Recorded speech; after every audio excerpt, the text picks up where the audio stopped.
Hi there, Michel. It's Andrew once again. Don't worry about the public holiday thing. It is really just a day that we sit around eating chocolate. It's no big deal. So, I see that you only submitted the one this time. Describing the plan of the house is a measure of academic ability only because it asks you to reference with dimensions, measurements, data, numbers. It's these sorts of tasks that develop our ability to talk about multiple numbers for one thing. So we say that a room is 56 meters by 27 meters, or that the bathroom is adjacent to the hallway. Following on from that, to the north there is. So giving these sorts of directions does go some way to formulating academic descriptive ability. But if you feel that you don't need it, I mean, you are a surgeon. If you feel that you don't need that, then that's fine. So let's go through the travel essay and see where we're up to.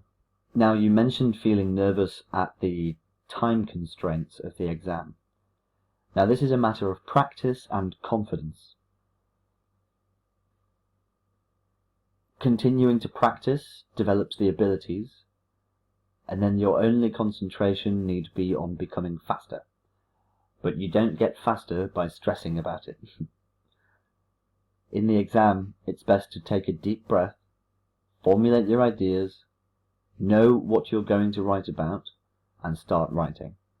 For me, when I read this question, let me scroll up. When I read this question, I know that I need to talk. So I need to first decide what my opinion is.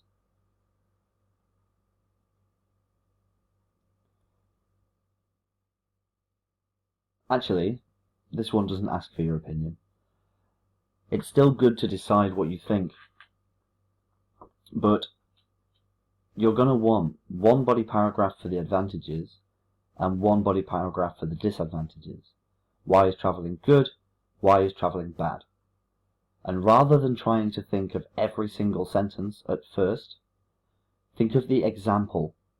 What's the evidence? Evidence comes first, and then we discuss the evidence in an academic manner. So if you were to say, what's the advantage of travelling? Well, first of all, I would say that exposure to other cultures will foster a better attitude generally in life. So is there any evidence for that? So we need to really start with the example.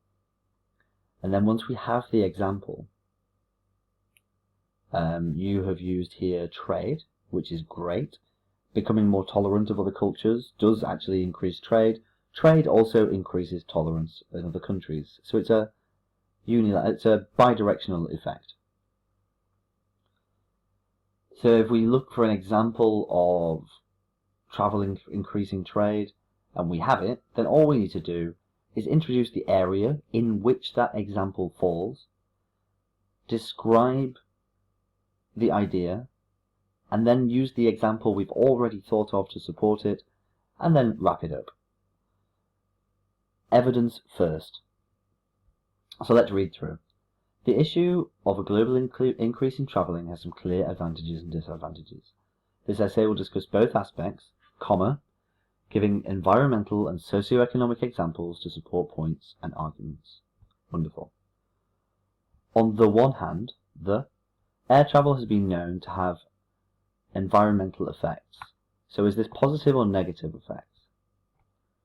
It would be good to state that in this intro sentence.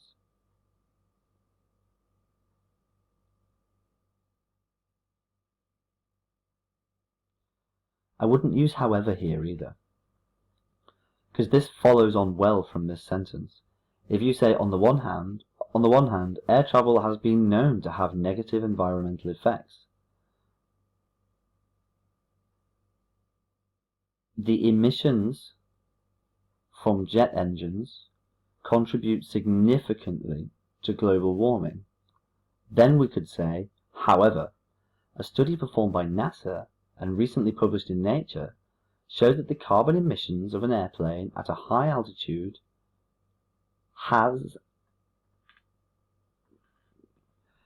carbon emissions have a 50% larger effect on global warming than was previously known.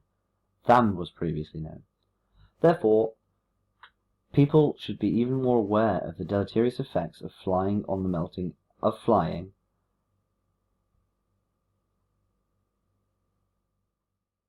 I would just say the deleterious effects on the ice caps from frequent flying.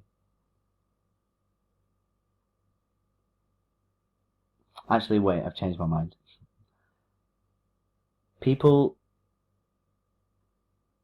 should be made aware, or more aware, of the deleterious effects of flying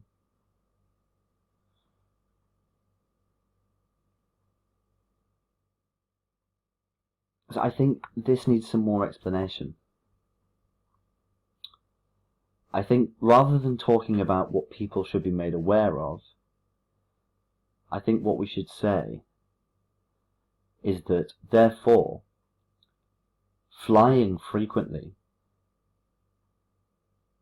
and the resulting emissions clearly has deleterious effects for the environment, causing ice caps to melt further, sea levels to rise, and ultimately resulting in increased natural disasters. On the other hand, improvements made in both the affordability and quality of mobility has some great advantages. I would remove this, and I would actually remove that and say that improvements made to both the affordability and quality of air travel, I would say specifically air travel. Oh no, wait, no, you've gone to something else. Okay. I would say provides many advantages. Keep it simple. Provides many advantages. The development of an excellent high-speed train network across Europe, and the advent of cheap air carriers, is of great economic value as it stimulates tourism. As they stimulate tourism and facilitate international business. For example, a recent study by the European Union showed that the trade between France and the Netherlands rose by 50% after the completion of the Thalys high-speed railway track between Amsterdam and Paris in 2015. Therefore, it is important for countries to invest in infrastructure. We invest in things, collocations. Invest in infrastructure that can improve the quality of travelling. Good. In conclusion, from the examples and arguments given, it is shown that although travelling has an impact on our changing global climate, it has also considerate means to care, to think about somebody else. To be considerate is to consider other people. It also has considerable positive economic effects, as it is expected that the need for international travel will increase. Research into, one word, into,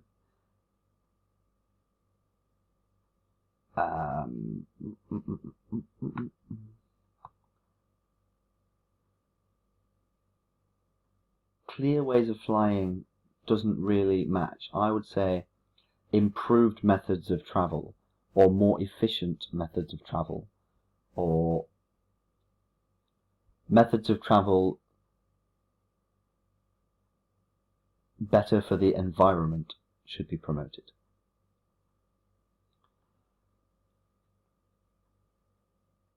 So once again, you do have a wonderful vocabulary. I think you just need to believe in yourself a little more. The fact that you stress about the time pressure will be affecting your writing somewhat.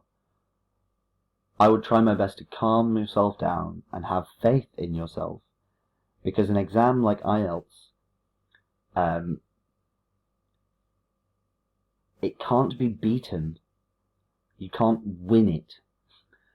I know as a surgeon, you probably have this frame of mind where you need to perform, whereas actually all you can do is put down what you know. You cannot do something that is not already in your brain. And clearly, it is in your brain. You just need to calmly lay it down on paper. And you can do that in 40 minutes. So I'll send this one back to you now. I'll also send your next questions, and I will endeavour to get your next ones back to you in the morning. Speak very soon, pal. Have a nice day.